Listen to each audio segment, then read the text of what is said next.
A'udzubillahi minasyaitonir rajim. Bismillahirrahmanirrahim. Assalamualaikum warahmatullahi wabarakatuh. Alhamdulillahirabbil alamin. Wa bihi nasta'in. Wa ala umri dunya waddin. Wassalatu wassalamu ala nabiyina Muhammadin wa ala alihi wa ashabihi ajma'in. Ya alimullah ma'alimna ma yanfa'una wanfa'na bima 'allamtana wa zidna ilma wa arana al-haqqa haqqa warzuqna ittiba'ah wa arana al-batila batila warzuqna ijtinabah. Rabbana zidna ilman warzuqna fahman warizqan thayyiban wa amalan mutaqabbalan. Ighfir lana innana amanna faghfir lana dzunubana wa qina adzabannar. Amma ba'd. Alhamdulillah, segala puji adalah milik Allah, Tuhan semesta alam yang telah menciptakan kita. Dan karena rahmat dari Allah Subhanahu wa Ta'ala,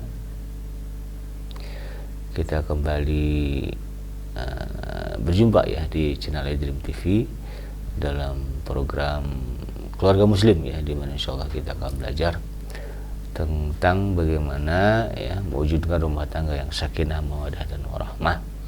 Tidak lupa kita baca salawat dan salam Allahumma shalli ala sayyidina Muhammad wa ala ali sayyidina Muhammad. Assalamualaikum ayuhan Nabi warahmatullahi wabarakatuh. Semoga Allah terima salawat dan salam yang kita baca dan dilimpah curahkan kepada para nabi dan para rasul, khusus Rasulullah Muhammad SAW. Dan semoga kita termasuk ke dalam kelompok orang yang akan berbahagia ketika berjumpa dengan Allah nanti di yaumul mahsyar, dijauhkan dari siksa api neraka, dimasukkan ke dalam surganya dan dipertemukan dengan Rasulullah Muhammad SAW. Sahabat Dream yang dirahmati Allah dimanapun Anda berada, di dalam kesempatan kali ini ya, saya ingin mengangkat tema ya, tentang langkah praktis atau 5 langkah praktis, 5 langkah praktis membangun tafahum ya, atau saling pengertian ya, di dalam rumah tangga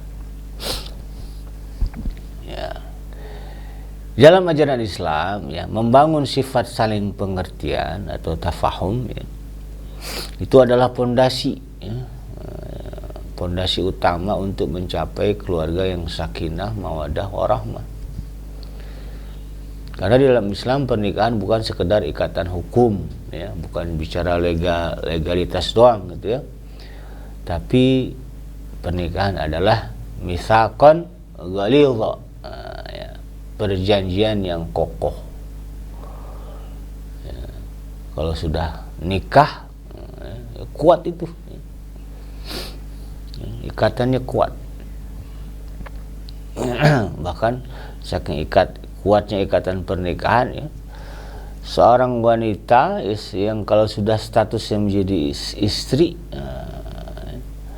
maka birrul walidainnya ya, birrul walidainnya itu harus seizin suami ya, kan birrul walidain itu wajib ya, bahwa dia wajib berbuat baik kepada ibu bapaknya ya. Laki perempuan kan sama, kita para istri, para suami wajib berbuat baik kepada orang tua. Tapi pada seorang istri, kewajiban mereka berbuat baik itu harus sepengetahuan atau seizin dari suami. Betapa kuatnya ikatan pernikahan. Makanya ini para calon istri kalau pilih suami ya tanya dulu, bang nanti saya nggak sama orang tua saya. Itu ya. Takutnya nanti begitu nikah nggak sayang dia sama orang tua kita. Kita juga nggak bisa kemudian memaksimalkan birrul walidain. Akhirnya orang tua kita terlantar. Ini penting itu ya. Nah, ini contoh lah ya, kenapa disebut sebagai mitsaqan ghalidha ya, ikatan yang kuat. Kayak kemudian ya pernikahan itu kan sakral ya, suci ya. Nggak bisa dimain-mainin gitu ya. Ya harus dikomitmenkan ya, kalau udah nikah ya kita pertahankan sampai ajal, sampai meninggal. Sebagaimana yang ditunjukkan oleh Nabi Nuh ya, alaihissalam, Nabi Allah Lut alaihissalam. Ya, begitu kuatnya ikatan pernikahan, walaupun istrinya ya durhaka, mereka tidak kemudian menceraikan, tetapi menyerahkannya kepada Allah, sehingga Allah kemudian memutuskan hubungan di antara mereka. Ya, dua-duanya diazab ya oleh Allah Subhanahu wa taala karena kedurhakaan mereka. Nah, jadi ini harus kita pahami, gitu kan. Nah, karena itu kemudian supaya rumah tangga kita langgeng ya, dalam kesakinahan, kemawadahan, kerahmatan ya, dari Allah Subhanahu wa taala, maka kita harus bisa ya, atau harus saling menumbuhkan ya di dalam diri kita dan pasangan kita sifat tafahum ya, atau saling pengertian, saling memahami.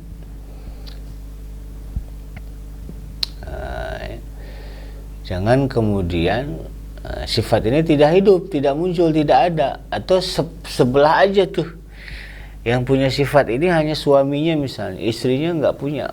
Ini bisa kolaps juga.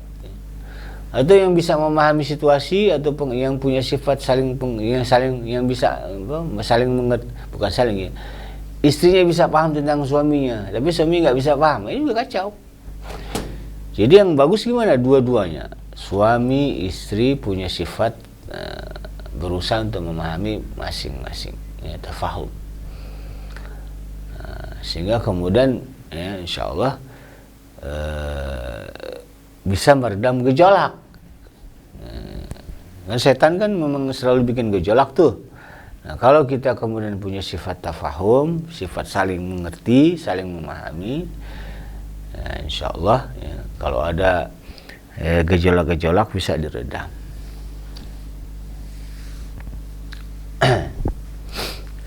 Paling tidak ada 5 langkah praktis ya yang bisa dipraktekkan dalam konteks membangun sifat saling pengertian dalam rumah tangga. Yang pertama tentu menyadari perbedaan posisi ya, kita sebagai suami dan istri ya, karena itu adalah fitrah.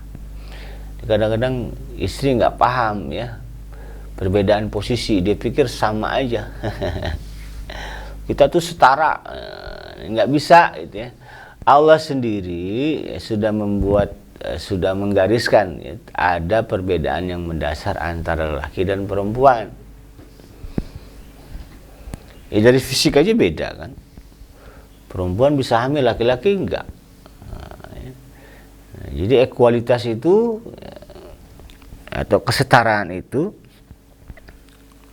harus dilandasi apa yang Allah sebut dalam Al-Quran. Ya, itu kan, jangan kemudian disamaratain semua, sehingga tidak ada perbedaan hierarki ya antara laki dan perempuan. Memang Allah sudah mendesain begitu. Apa dalilnya? Itu disebut dalam surah An-Nisa kan, ar-rijalu qawwamun 'alan nisa bima faddalallahu ba'dahum 'ala ba'd wa bima anfaqu, kan begitu. Laki-laki itu Allah jadikan sebagai qawam. Ya, qawam ini dimaknai pemimpin lah, dimaknai lebih kuat lah, dimaknai penanggung jawab. Ya, intinya memang berbeda itulah. Allah melebihkan kedudukan suami daripada istri. Nah, ini dulu nih, ya dipahami dulu nih. Kadang-kadang ada banyak istri-istri yang tidak mau menerima itu. Ya, atas nama tadi ya kesetaraan, gender equality, ekualitas itu ya. Sehingga tidak mau ya menerima kenyataan bahwa memang Allah yang memposisikan istri di belakang suami. Kalau nggak mau disebut di bawah, di belakang dah. Ya, oke, katakanlah posisi istri itu ada di belakang suami. Suami itu Allah letakkan sebagai imam. Ya, ibarat orang sholat kan nggak sejajar. Ya, imam itu tetap harus lebih maju, kan, itu harus lebih di depan daripada makmum. Kan, gitu. Itu harus paham posisi lah. Kalau mau posisi kita sebagai makmum ya harus tahu gitu kan. Ya, jadi Islam mengajarkan bahwa laki-laki dan perempuan diciptakan dengan karakteristik yang berbeda. Jadi dari segi fisik aja beda kok. Kalaulah memang tidak ada perbedaan antara laki dan perempuan dari segi kesetaraan, tentu fisiknya juga nggak akan beda itu kan. Tapi kan nyatanya Allah ciptakan beda. Artinya apa? Secara rohani, secara sosial dan lain-lainnya itu ada perbedaan ya, yang mendasar antara laki dan perempuan. Ini harus dipahami oleh istri terutama ya, karena kalau istri nggak paham pasal ini nanti yang ada dia nyolot aja tuh ya. Dia selalu ingin gitu ya. Dia nggak tahu adab, jadi nggak tahu adab gitu kan. Nggak tahu adab kepada pemimpin ya, gitu. Pemimpin dianggap jongos jadinya. Repot kalau kayak gitu ya. Jadi pahami ini dengan baik. Memang Allah sudah jadikan begitu. Kenapa begitu dijadikan Allah? Ya nanti tanyalah ya sama Allah di akhirat. Kenapa engkau jadikan kami kaum perempuan ya Allah ya berbeda dengan lelaki? Tanya nanti. Kalau dalam sejarah kan yang diciptakan pertama kali Adam, bukan Hawa kan. Allah ciptakan Nabi Adam dulu. Nah, setelah itu muncullah Hawa, istri. Nah, kan begitu kan. Allah nggak ciptakan bareng tuh. Kalau mungkin dulu Allah ciptakan bareng bisa jadi tuh ya. Kesetaraan itu yang sebagaimana digembor-gemborkan oleh feminisme itu ya, mungkin ada. Tapi kan tidak ada. Allah menciptakan Adam dulu baru ciptakan istrinya. Jadi pahami peran ya. Prakteknya ya masing-masing harus memahami peran ya. Suami ya, tahulah tanggung jawab sebagai pemimpin ya. Tahu tanggung jawab sebagai imam. Nah istri asisten suami untuk mengelola rumah tangga. Jadi istilahnya kalau di negara ada presiden, ada wakil presiden, ya, ada gubernur, ada wakil gubernur. Ya kayak gitu aja lah. Ya, dibilang setara ya enggak, dibilang enggak setara juga enggak. Ya, masing-masing punya peran. Nah, gitu kan. Sama-sama dipilih rakyat, tapi kemudian perannya beda. Ya, suami istri juga begitu. Harus tahu peran masing-masing. Nah, ya, jangan kemudian mengambil alih peran yang lain. Ya. Nah, kemudian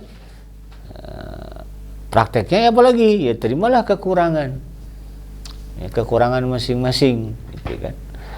Artinya ya kalau kita di posisi sebagai istri ya memang itu Allah sudah jadikan, bisa jadi kita memang ada kekurangan ya, sehingga kenapa Allah kemudian memposisikan kita sebagai istri di belakang suami gitu kan.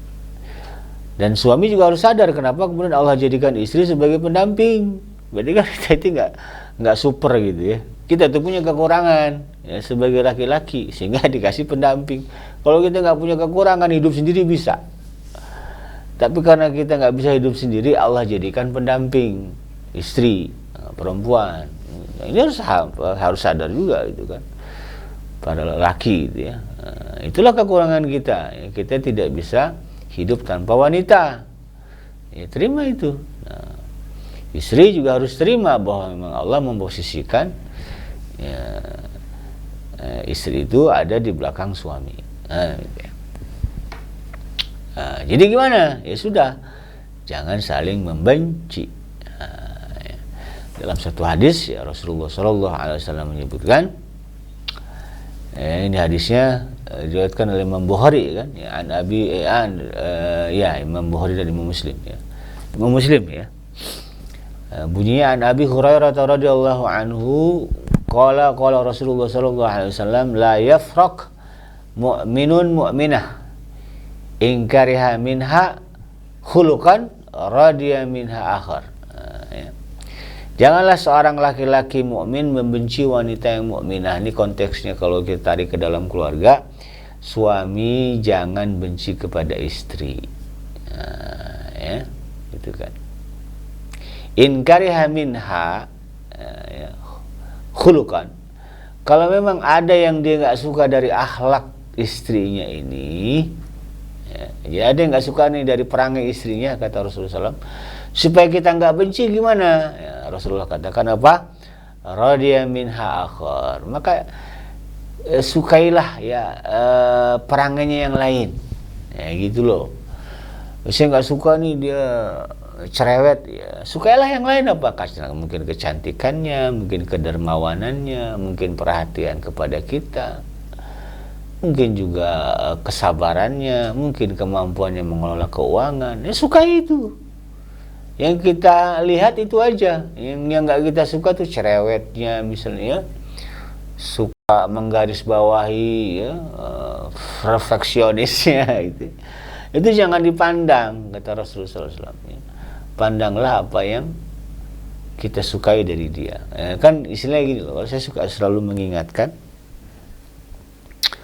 kalau sudah mulai hambar hubungan dengan istri ya, atau suami, ingat dulu, kembali ke masa dulu sebelum nikah. Ya.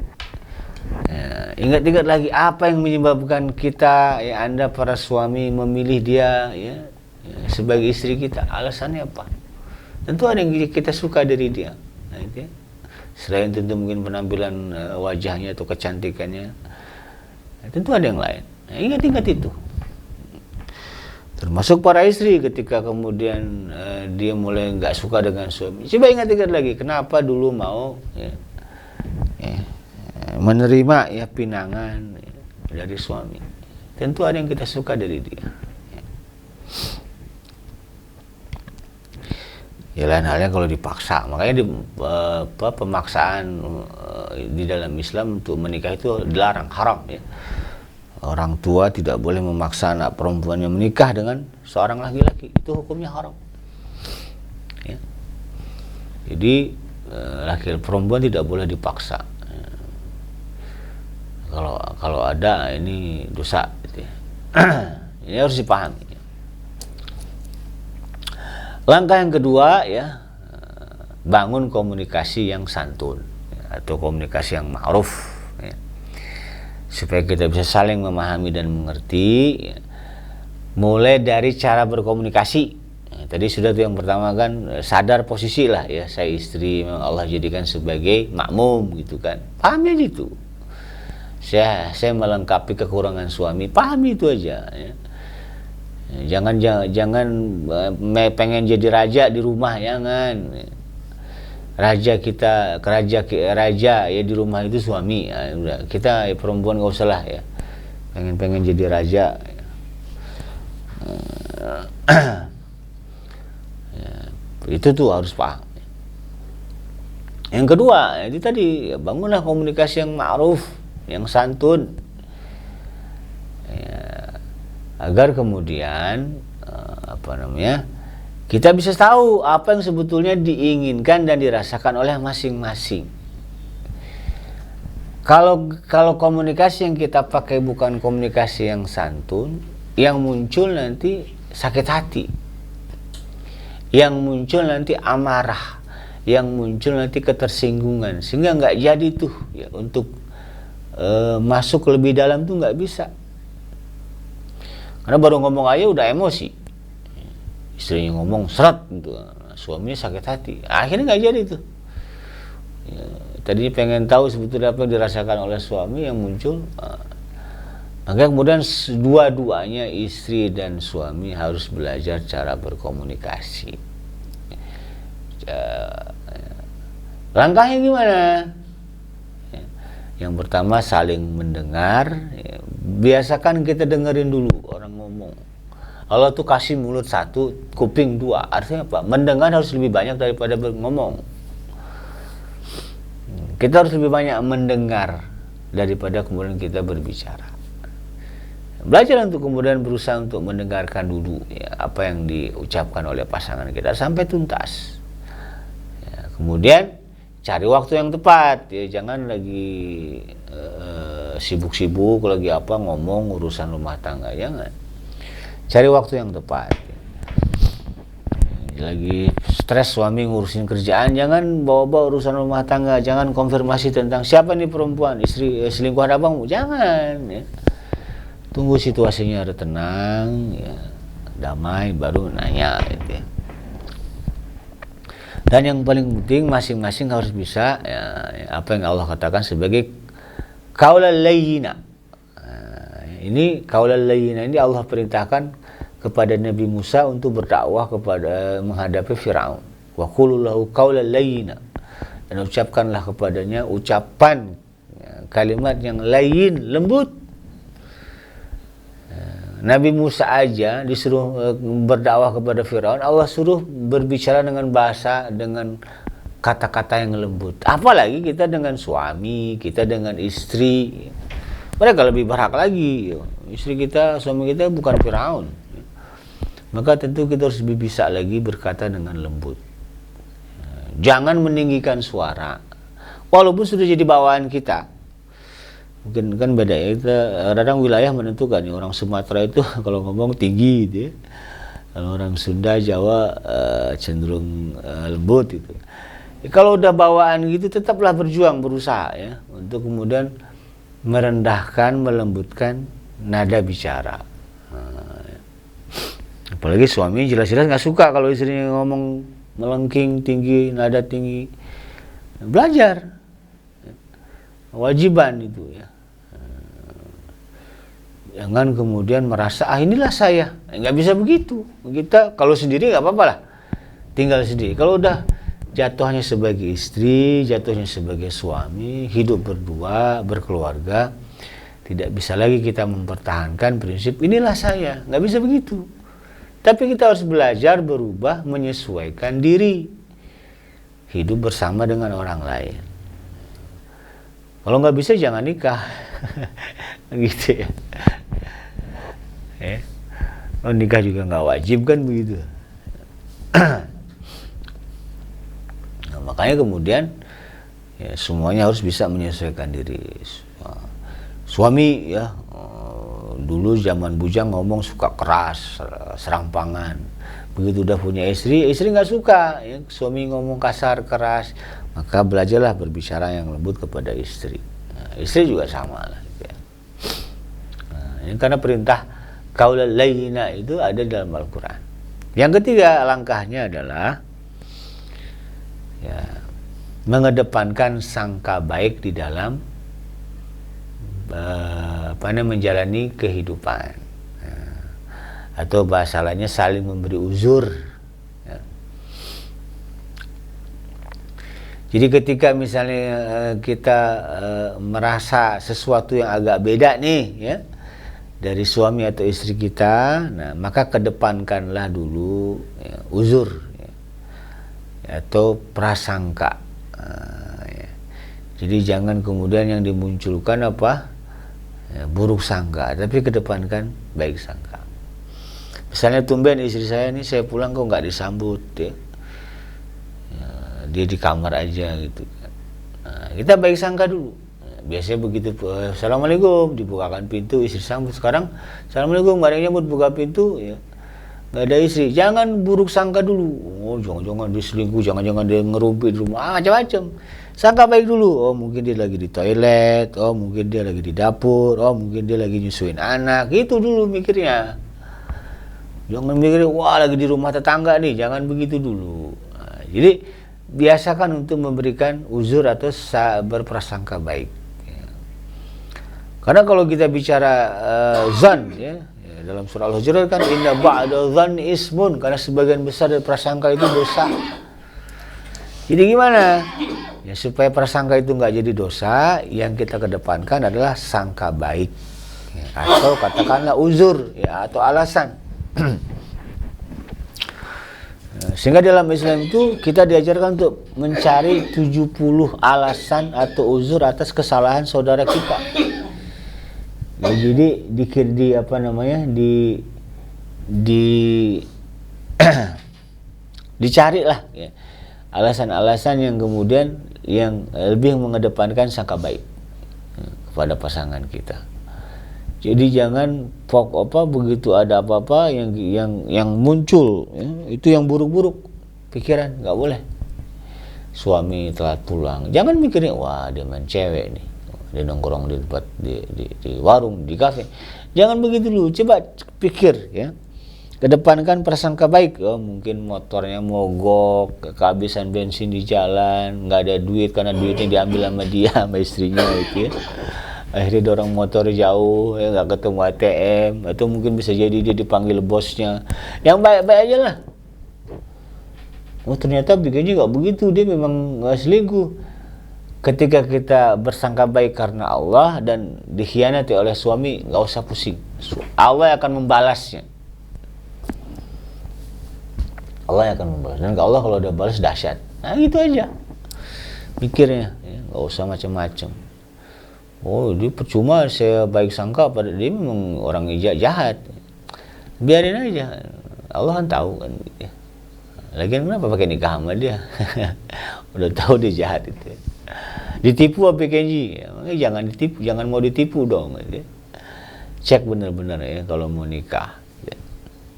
Jadi kedepankan sangka baik ya, atau husnuzon ya. Dan kemudian setelah itu apa? Supaya kita bisa mengedepankan sangka baik dalam banyak hal. Ya, berusaha untuk kemudian menjadi sosok pemaaf ya. Prakteknya begitu ya. Jadi kedepankan sangka baik dan maaf. Ya. Pulang ke rumah ya. Pintu enggak disambut istri, ya, kedepankan sangka baik. Oh mungkin dia lagi di toilet, atau dia lagi ke warung, atau mungkin dia lagi di rumah orang tua ya, atau mungkin dia ada ada keperluan mendesak untuk keluarga ya, kita nggak tahu kan. Kedepankan sangka baik. Kemudian apa, kalau ternyata meleset ya, memang istri kita lalai ya, kedepankan maaf ya. Istri juga sama dengan suami. Suami telat pulang, kedepankan sangka baik. Ternyata memang suami nongkrong ya di kafe sama temennya ya. Kedepankan maaf, toh kan nongkrongnya di kafe ya, bukan di bar, bukan di pub ya. Nongkrongnya juga sama teman-temannya ya, bukan sama perempuan. Kedepankan maaf kan gitu. Jangan kemudian jadi rusuh, pikirannya kemana-mana. Ini abang ini nggak peduli sama saya, nggak peduli sama anak. Nah, jadi jangan begitu dulu ya. Kedepankan maaf. Langkah yang keempat ya, biasakan musyawarah ya.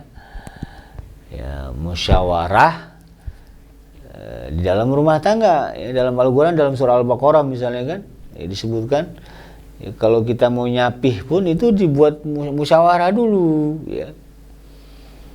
Ya, dengan suami itu saking pentingnya musyawarah itu begitu ya, dalam surah Ibrahim wasyawirhum bil amr ya, dan bermusyawarahlah dengan mereka dalam banyak urusan ya, supaya kita bisa saling mengerti. Maka kedepankan musyawarah ya, untuk mencari mufakat dalam urusan apapun. Bahkan kalau tadi ya, urusan nyapih anak aja, yang kan sebetulnya kalau nyapih itu kan yang tahu banget kan istri kan, karena dia yang menyusui kan. Tapi dalam urusan itu pun ya, Allah minta istri untuk musyawarah dengan suami. Bang ini mau disapi umur berapa? Mau dipasin 2 tahun atau 1,5 tahun gitu. Saking pentingnya musyawarah gitu. Maka istri jangan merasa semuanya harus bisa saya putusin, nggak bisa begitu. Tetap kedepankan musyawarah. Karena kembali kepada tadi ya, langkah yang pertama, kita harus tahu posisi. Kita istri, suami imam. Istri makmum, suami imam. Maka apa-apa komunikasikan dengan suami ya. Dan pastikan kalau suami sudah ngasih keputusan, patuhi gitu loh. Jangan kayak formalitas aja, ngajak suami ngomong tapi keputusan dipakai keputusan istrinya juga ya. Akhirnya suami bilang terserah, tapi dibilang terserah marah gitu kan. Abang nih kalau saya ngomong terserah. Suami mutusin tetap aja dipakai keputusan dia, istrinya. Ya kan, suami jadi terserah dah. Nah, jadi biasakan kalau suami sudah memutuskan, patuhi aja walaupun bertentangan dengan keinginan kita, karena posisinya dia imam ya. Toh nanti kalau keputusan dia salah, dia juga tahu kok. Kalau apalagi baru-baru belajar rumah tangga, istri harus banyak ngalah nih, ya, biarin aja, ikutin maunya suami, pengen tahu gitu ya. Kalau nanti terjadi kekacauan, ketidakbaikan, ya, suami nanti akan, insya Allah akan belajar, oh saya salah ambil keputusan, next turn ya, di turn berikut jadi akan nanya ke istrinya itu, bang ini gimana.